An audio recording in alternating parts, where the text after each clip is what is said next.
Bharatiya Janata party महिला मोर्चा दमन ने महिलाओं के स्वास्थ्य की देखभाल और जागरूकता बढ़ाने के उद्देश्य से एक विशेष हेल्थ चेकअप कैंप का आयोजन किया।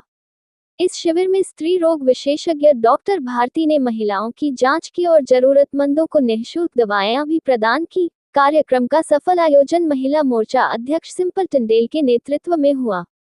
उन्होंने बताया कि यह शिविर प्रधानमंत्री नरेंद्र मोदी जी के जन्मदिन से शुरू हुए सेवा पखवाड़ा अभियान का हिस्सा है, जिसका उद्देश्य समाज में सेवा और स्वास्थ्य के महत्व को बढ़ावा देना है। शिविर में विभिन्न आयु वर्ग की महिलाओं ने उत्साहपूर्वक भाग लिया। महिला मोर्चा की पदाधिकारी बहनों और कार्यकर्ताओं ने महिलाओं का स्वागत कर उन्हें स्वास्थ्य जांच के लिए प्रोत्साहित किया। इस पहल से महिलाओं में स्वास्थ्य जागरूकता बढ़ी और समय समय पर जांच कराने की प्रेरणा भी मिली। स्थानीय समाज ने भाजपा महिला मोर्चा की इस सेवा भावना की सराहना की।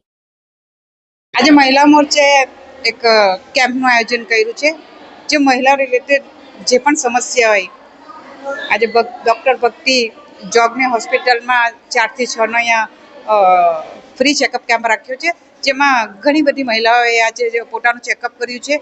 એમને જે પણ સમસ્યા હોય એ ડૉક્ટરને વાતો કરી છે। અમારે કેવી રીતે સ્ત્રીઓએ સુરક્ષિત રહેવું જોઈએ કેમ્પ રાખવાનો જે હેતુ હતો એ પ્રધાનમંત્રી નરેન્દ્ર મોદીજીને બર્થડેના અનુલક્ષીને આ કાર્યક્રમ આજે યોજાયો છે, જેમાં મોટી સંખ્યામાં અહીં લોકો આવી મહિલાઓ પોતાનું ચેકઅપ કરાવી રહી છે।